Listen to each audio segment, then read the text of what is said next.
დილამ მშვიდობის კვლავ მოგესალმებით. ღია ეთერში დაგიბრუნდით სტუმართან ერთად. ვახტანგ ლომჯარია, თბილისის მერიის ეკონომიკური განვითარების საქალაქო სამსახურის უფროსია ჩვენთან. გეტყვით, რომ მიკრო და მცირე ბიზნესის ხელშეწყობის პროგრამა გრძელდება. მოგესალმებით ბატონო ვახტანგ, მადლობა მოსვლისთვის და სანამ საუბარს დავიწყებთ, ჩვენს მაყურებელს ვეტყვით, რომ თბილისის მერიის ეკონომიკური განვითარების საქალაქო სამსახური წარმატებით ახორციელებს მიკრო და მცირე ბიზნესის ხელშეწყობის პროგრამას, რომელიც 2025 წელს დაიწყო და უკვე მნიშვნელოვან შედეგებს მიაღწია. ჩვენ ამ პროგრამაზე ვისაუბრებთ, თუ როგორ მიმდინარეობს, როგორ განხორციელდა, რა იგეგმება კიდევ. ბატონო ვახტანგ, მოდით უპირველეს ყოვლისა ჩვენ მსმენელს და მაყურებელს ვუთხრათ, თუ რა მიზანს ემსახურება ეს პროგრამა. მოგესალმებით, მივესალმები რადიო მსმენელს, მაყურებლებს და მადლობას გიხდით გადაცემაში მოწვევისთვის. ჩვენ ძალიან ვამაყობთ ჩვენი ახალდაწყებული პროგრამით, რომელიც გასულ წელს ივლისში გამოცხადდა. პროგრამა ემსახურება წარმოების გაძლიერებას, ადგილობრივი წარმოების ხელშეწყობას, რისთვისაც გამოინახა და დაიგეგმა ყველაზე მეტად გზა, რომელიც მიდის მანქანადანადგარების აღჭურვილობის შეძენის მიმართულებით, ანუ საწარმოო საშუალებების მიმართულებით.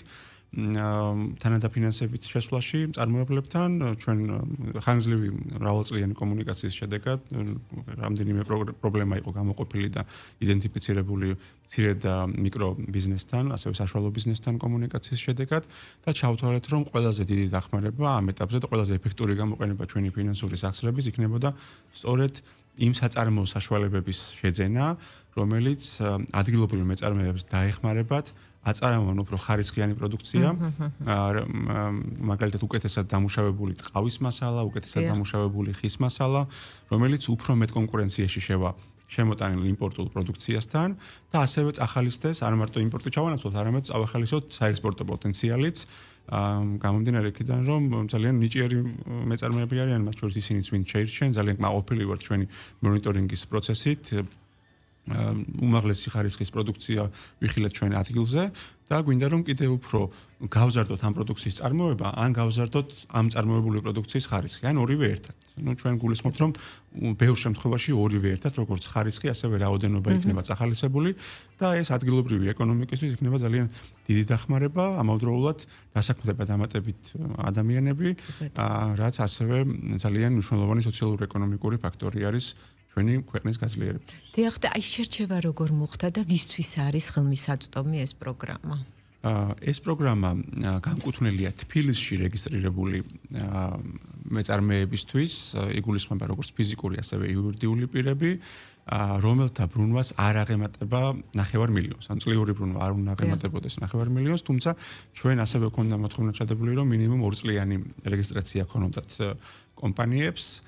რაც იმას ნიშნავს, რომ ეს არ არის გათვლილი სტარტაპებისთვის, ეს არ არის გათვლილი ახალი დაარსებული საწარმოებისთვის, ეს არის გათვლილი იმათთვის, ვინც უკვე ოპერირებენ ბაზარზე, ვინც აწარმოებენ პროდუქციას და სჭირდება დამატებითი დახმარება, რომ კიდევ უფრო გააძლიერონ მათი პოტენციალი და მანქანადანადგარები ამ გზაზე ერთ-ერთი ყველაზე ისეთი კარგი მიმართულება არის, რომ სწორედ მანქანადანადგარები იყიდონ უკეთესი, რომელიც მათ დაეხმარებათ წარმოებული პროდუქციის ხარისხისა და რაოდენობის ზრდაში. კი ბატონო, და აი რაც შეეხება მხარდაჭერას, რას მოიცავს ეს მხარდაჭერა დეტალურად რო აღწეროთ? უშუალოდ პროგრამა გულისხმობს მხოლოდ თანადაფინანსებას, ფინანსურ მხარდაჭერას, საწარმოო საშუალებების, მანქანადანადგარების, ტექნოლოგიის აღჭურვილობის და ხელსაწყოების ნაკრების შეძენაში. პირობითად 5,000 ლარამდე დაფინანსების შემთხვევაში 90%-ს თბილისის მერია ფარავს. 5,001 ლარიდან 20,000 ლარამდე 85%-ს ფარავთ და საპილოტო სწორედ ამ მოდენობაზე გამოცხადდა.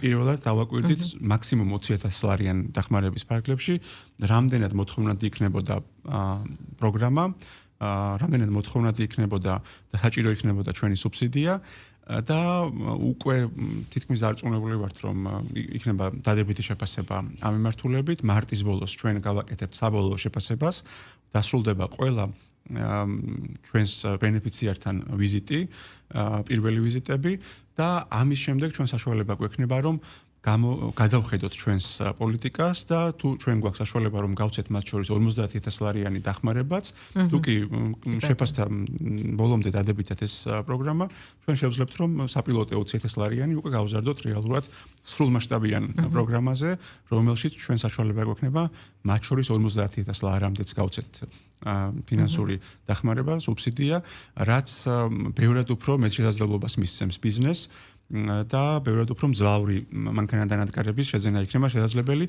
ოღონდ რა თქმა უნდა, გულისხმობთ ისევ მიკრო და მცირე ბიზნესს, სწორედ ამ საფეხურისთვის, ამ ღირებულების მანქანადანადგარები, ბევრისთვის სრულიად საკმარისია ზოგს. პირდაპირ მინდა ვთქვა, რომ 1,500 ლარიანი, 2,000, 3,000 ლარიანი დანადგარიც კი ყოფნის, მაგრამ ვისთვისაც 20,000-ის არ იქნება საკმარისი. ჩვენ მზად ვართ, რომ განსაკუთრებულ შემთხვევებში გამოვიყენოთ ჩვენი ზედაზღვრიანი დახმარებებიც. კი ბატონო, და რაც შეეხება ბიზნეს სექტორს, უკავშირი როგორია და როგორ მოხდა მაინც რა კრიტერიუმებით შერჩევა ამ პირების, რომლებიც დაფინანსდნენ? მოგახსენებთ, 204 განაცხადი მივიღეთ, რომლის განხილვის შედეგადაც შეირჩა 24 საუკეთესო განაცხადი, დავაფინანსეთ 54 მეწარმე, უმრავლესობა მათგანმა უკვე მიიღო მხარდაჭერა, ნაწილის შემთხვევაში გზაშია, მაგალითად მანქანადანადგარები ან ჩინეთიდან, ან თურქეთიდან, ან სხვა ქვეყნებიდან და მიღებისთანავე ჩვენ მოვახდენთ შესაბამის ფინანსური გადარიცხვასაც. რაც შეეხება კრიტერიუმებს, რაც უკვე ვთქვით, რომ აი ეს თქვა ბრუნვა 9 მილიონამდე თბილისი ეს ასე ვთქვათ მშრალი კრიტერიუმები იყო, რაც შეეხება უკვე სიღრმისეულ კრიტერიუმებს, ჩვენთვის მნიშვნელოვანი იყო რამდენიმე ფაქტორი. 3 ძირითადი ფაქტორი, ყველაზე მეტი წილი ჰქონდა პროდუქციას, ანუ რა პროდუქციაზე იყო საუბარი და რამდენად მნიშვნელოვანი იყო ამ პროდუქციის წარმოება თბილისისთვის. მაგალითად, ჩვენ უარი ვთქვით პირობითად კრემიანი ნამსხვრების მიმართულებით მხარდაჭერაზე ვთქვით, რომ ბაზარზე ამ მიმართულებით საკმარისი კონკურენცია, საკმარისი ოდენობით იწარმოება პროდუქცია, არ არის იგივე ვთქვათ იმპორტის ჩანაცვლების პრობლემა და ასე შემდეგ და გადავწყვიტეთ რომ პირიქით მაგალითად კრემიანი ნამსხვრების სანაცვლოდ ჯობია დავაფინანსოთ პირობითად ბავშვთა სათამაშოები, დავაფინანსოთ ავეჯის წარმოება, ხის ავეჯი, დეკორაციები, ტყავისა და ტანსაცმლის წარმოება და ასე შემდეგ. ანუ ასე როგორც აღნიშნეთ, ესე იგი დაახლოებით 60% კრიტერიუმების და წონა გადაწყვეტილებაში მიაქვს იმ პროდუქციას, რა პროდუქციასაც აწარმოებს ესა თუ ის მეწარმე. ამის შემდეგ უკვე მოდის დაახლოებით თანაბარ წონიანი ორი კრიტერიუმი, ეს არის ადამიანური კაპიტალი და თავად საწარმოო დანადგარი, რასაც ითხოვს დაფინანსების პოტენციური მიმღები. ესე იგი ადამიანურ კაპიტალში გულისხმობთ იმას, რომ ჩვენ ვეძიებით რამდენად კვალიფიციური გუნდია დასაქმებული კომპანიაში. ჩვენი მიერ გაცემული დახმარება არის ერთ შემთხვევაში განწირული წარუმატებლობისთვის, თუ პირიქით იმდენად პროფესიონალები არიან ადგილზე, ვინც ითხოვს ამ დახმარებას, რომ ის დანადგარი ნამდვილად ძალიან დროული იქნება და სწორი ნივთი იქნება უშუალოდ ადამიანური კაპიტალის მომზადების კუთხით. ხოლო ამის შემდეგ, როცა ურწმუნდებით, რომ ერთი მხრივ კი სწორი პროდუქტია თბილისისთვის და პრიორიტეტია ამ პროდუქტის გაძლიერება თბილისისთვის, შემდეგ უკვე როცა ურწმუნდებით, რომ გუნდიც, განმახორციელებელი გუნდიც შესაბამისია და კვალიფიციურია, ბოლო კრიტერიუმი რჩება თავად რა მანქანადანადგარს ითხოვს ბიზნესი, რამდენად კონკრეტული დანადგარი ჯდება საწარმოო ციკლში და აძლიერებს იმ უკვე არსებულ მანქანადანადგარებს, რომელიც ადგილზე უკვე აქვს კომპანიას და საბოლოო ჯამში ქმნის სწორ წრეს, როცა წარმოება ხდება უფრო ძლიერი და მდგრადი. აი ეს სამი ძირითადი მიმართულება, რასაც ჩვენ ყურადღებას ვაქცევთ, თუმცა ძალიან ბევრი ფაქტორი არის, მათ შორის ვაქცევთ ყურადღებას იმასაც, რომ კომპანიას კონდეს ბრუნვები. თუ კომპანიას ძალიან დაბალი ბრუნვა აქვს, ესე იგი ესეც ნაკლებად საინტერესოა ჩვენთვის, ჩვენ გვინდა ასე თუ ისე საშუალოდ მძლავრი მიკრო და მცირე ბიზნესი, რომლის დახმარებაც მოგვცემს ძალიან დიდ ეფექტს ჩვენი და კიდევ უფრო გააძლიერებს. კი ბატონო. კი ბატონო, და აი რაც შეეხება მონიტორინგს, როგორ მიმდინარეობს ეს პროცესი? მონიტორინგი გვაქვს დაყოფილი რამდენიმე ფაზად, რამდენიმე შრედ, ეს არის უმნიშვნელოვანესი კომპონენტი პროექტის და პროგრამის წარმატებისთვის. ჩვენ ერთი მხრივ ვთხოვთ დაფინანსების მიღებიდან 3 და 12 თვეში კომპანიებს წარმოადგენენ აი ამ 1 კვარტლისა და 4 კვარტლის ანგარიში, თუ რა აცვლილება მისცა დანადგარმა და საბოლოო ჯამში როგორ შეიცვალა კომპანიაში წარმოებასთან დაკავშირებული დეტალები და როგორ გაძლიერდა ინდიკატორები, ხოლო ამას გარდა ჩვენ ვაწარმოებთ ადგილზე ვიზიტებსაც. ან ჩვენ მივდივართ ამ ერთი წლის განმავლობაში კომპანიებში და ვნახულობთ ადგილზე რა ხდება. ხო, ნამდვილად მიღებული არის მანქანა-დანადგარი, არის თუ არა გამოყენებული ჩვენს მიერ შეძენილი მანქანა-დანადგარი და ჩვენ ისიც მინდა აღვნიშნოთ, რომ ეს პროგრამის თქვა ცალკე ნაწილია უშუალოდ ჩვენი საქალაქო სამსახურის მიმართულებით, მაგრამ ჩვენ არ ვაპირებთ მარტო დაფინანსების მიცემას და თუნდაც ერთი წლის თავზე კონტაქტის გაწყვეტას ამ ბიზნესებთან. ჩვენ გვაქვს სურვილი, რომ ორმხრივი ინტერესის შემთხვევაში ჩვენ გავაგრძელოთ შემდგომშიც აღნიშნული თანამშრომლობა. ეს შეიძლება იყოს კიდევ ერთი მანქანა-დანადგარის დაფინანსება, რომელიც კიდევ უფრო გააძლიერებს ამ ბიზნესს, სადაც დავინახავთ, რომ ძალიან წარმატებული იყო პირველი ტრანში და შეიძლება კიდევ უფრო დიდი პოტენციალი იყოს აქ და ის 20,000-იანი შეზღუდვა თქვათ, რაც ჰქონდა ამის გაზრდის შემთხვევაში კიდევ უფრო გაძლიერდეს კომპანია, ან ფიზიკური პირი, ან ეს შეიძლება იყოს თუნდაც ჩვენსავე არხებში, ჩვენსავე გამოფენა გაყიდვებში, რასაც გარკვეული ფესტივალების, დღესასწაულების პარკლებში აწყობს თბილისის მერია. აი იქ მივცეთ რეალიზაციის საშუალება ამ კომპანიებს, ცალკე გამოფენა გაყიდვები მოეწყოს მათთვის და ჩვენ გვინდა რომ მათი პარტნიორები გავხდეთ, გვერდში დავუდგეთ მაქსიმალურად და არ გქონდეს მარტო ერთჯერადი ფინანსური დახმარების სახე. ჩვენ გვინდა რომ მაქსიმალურად ჩართული ვიყოთ მათ წარმატებაში და ჩვენი მხრიდან რაც შეგვიძლია ჩვენი რესურსებით ხელი შეუწყოთ მათ გაძლიერებას. დიახ, და ამ პროგრამის წარმატებით განხორციელების შემთხვევაში ბიზნეს სექტორს გულისხმობთ, ვინც არის დაუშვათ მომხმარებელი ამ პროგრამის დაფინანსება შეიძლება და აი ტრანშების გაცემა უწყვეტ რეჟიმში გაგრძელდეს თუ არის რაღაც გარკვეული ზღვარი და ლიმიტი მაინც, ხო? პირველ დახმარებასთან დაკავშირებით ჩვენ არ განვიხილავთ, რომ აუცილებლად მეორე არ უნდა მიიღოს ვინმე. ანუ ხო არის ვთქვათ წესები ზოგან რომ ერთი და თუ ვინც მიიღო უკვე დახმარება, მე არ მიიღებს. ჩვენ შემთხვევაში, რადგან ეს არის მიკრო და მცირე ბიზნესი, ვფიქრობთ, რომ ამ ეტაპზე ყოველ შემთხვევაში შეზღუდვა არ გვჭირდება, თუმცა ამაზე კომისიამ უნდა იმსჯელოს და ჩვენ მასახალაკო სამსახურმაც, მაგრამ ვფიქრობთ, რომ ბევრ შემთხვევაში პირიქით, რა ვიზიტების განხორციელდა და რა დონეზეც გავიცანით ჩვენს ბენეფიციარებს, პირიქით ვფიქრობთ, რომ დამატებითაც მათი ანუ შედეგი დადებითია და პროცესი დადებითად მიმდინარეობს. კი, ჩვენ ძალიან მაყოფილები ვართ, ხარისხი ძალიან კარგია იმ პროდუქციის, ძალიან გემოვნებიანი პროდუქცია დაგვხვდა ადგილზე, ძალიან ნიჭიერი მწარმოებლები არიან და გვინდა რომ მათი დახმარება საჭიროების შემთხვევაში გავაგრძელოთ, რა თქმა უნდა ეს არ იქნება დამოკიდებულება რომ გინდა თუ არ გინდა აუცილებლად ვიღაცას უნდა მივცეთ, ვიღაცა შეიძლება არ იყოს ამისთვის მზად.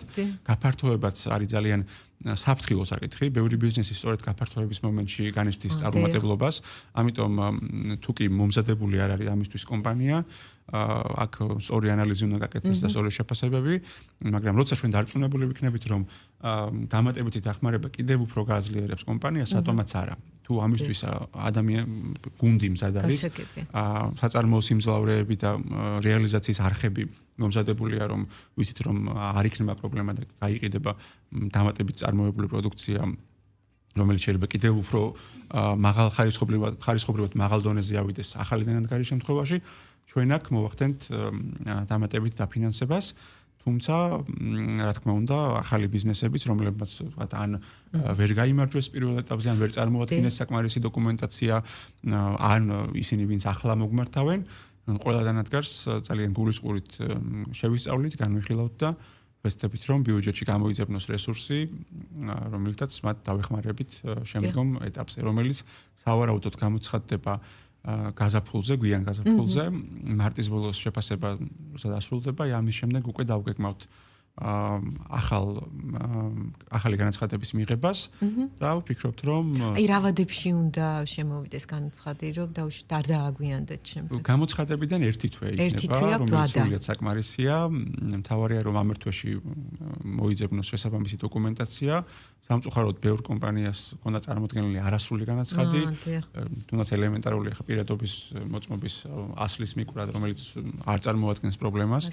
ან რაღაც ბრუნვასთან დაკავშირებული დოკუმენტი, რომელიც შეიძლება გამოითხოვო ანუ ვებგვერდებიდან, ან შესაბამის სამსახურებიდან. აი ზოგ შემთხვევაში ესენიც კი არ იყო სულად წარმოქმნილი, ამიტომ ჩვენ ძალიან დიდ ყურადღებას ვაქცევთ მათ შორის სწორად შევსებულ დოკუმენტაციასაც, რომ თუ კი დოკუმენტაცია არ არის შევსებული სათანადოდ, ესე იგი დამოკიდებულებაც შეიძლება არ იყოს სულად სერიოზული.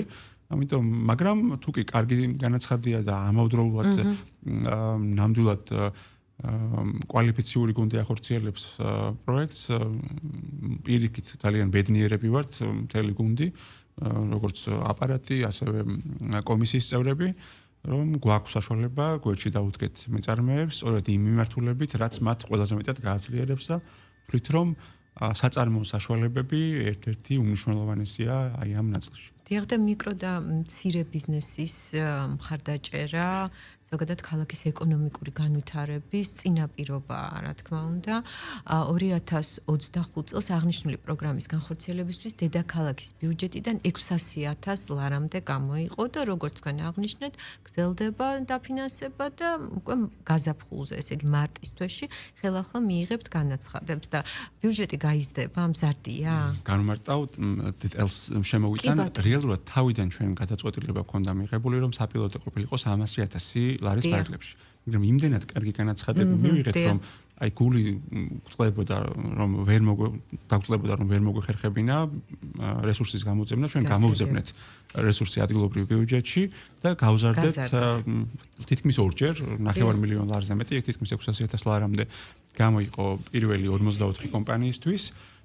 და როგორც თქვენ აღნიშნეთ, მარტის ბოლოს შეფასება მზად იქნება, რომლის შემდეგაც ჩვენ მე დიდი იმედი მაქვს, რომ მივიღებთ დადებით გადაწყვეტილებას, რომ ეს პროგრამა კიდევ უფრო გაფართოვდება და ჩვენ უფრო მეტი შესაძლებლობა გვექნება, რომ გავაძლიეროთ ადგილობრივი ეკონომიკა, ადგილობრივი მცირე და მიკრო მეწარმეები და ხელი შევუწყოთ მათ იმ გრადობისა და ადგილობრივი ეკონომიკის გაძლიერებას. დიახ, რამე ხომ არ დაამატებდით? მადლობას გიხდით თქვენ თემით დაინტერესებისთვის, თქვენს მსმენელს და მაყურებელს მოუწოდებ, რომ თუ კი მათ თბილისში რეგისტრირებული ბიზნესი აქვთ, თუ ადგილზე ოპერირებენ და არიან კვალიფიციური, მოგმართონ დაელოდონ ჩვენ შემდგომ განაცხადების ეტაპს და ჩვენ ვეცდებით, რომ მაქსიმალურად დაუდგეთ მათ გვერდში. თუმცა კონკურენცია პირველ ეტაპზეც მაღალი იყო, დაფინანსდა ყოველი მეხუთე განაცხადი დაახლოებით. თუმცა კარგი განაცხადები და ასე ვთქვათ, ასევე სწორად შევსებული განაცხადები ჩვენ მაქსიმალურად ამოვწურეთ და დადებითი გადაწყვეტილება მივიღეთ მათ შემთხვევაში. მადლობა, გისურვებთ წარმატებებს, ჩვენს მსმენელს და მაყურებელს კიდევ ერთხელ ვეტყვით, რომ მიკრო და მცირე ბიზნესის ხელშეწყობის პროგრამა გრძელდება ამ თემასთან მიმართებაში. ჩვენი სტუმარი იყო ვახტანგ ლომჯარია, თბილისის მერის ეკონომიკური განვითარების საქალაქო სამსახურის უფროსი. დროებით წარმატებები, რადიო ემედის დილის არხი აგრძელებს მაუწყებლობას, მე მალე დაგიბრუნდებით.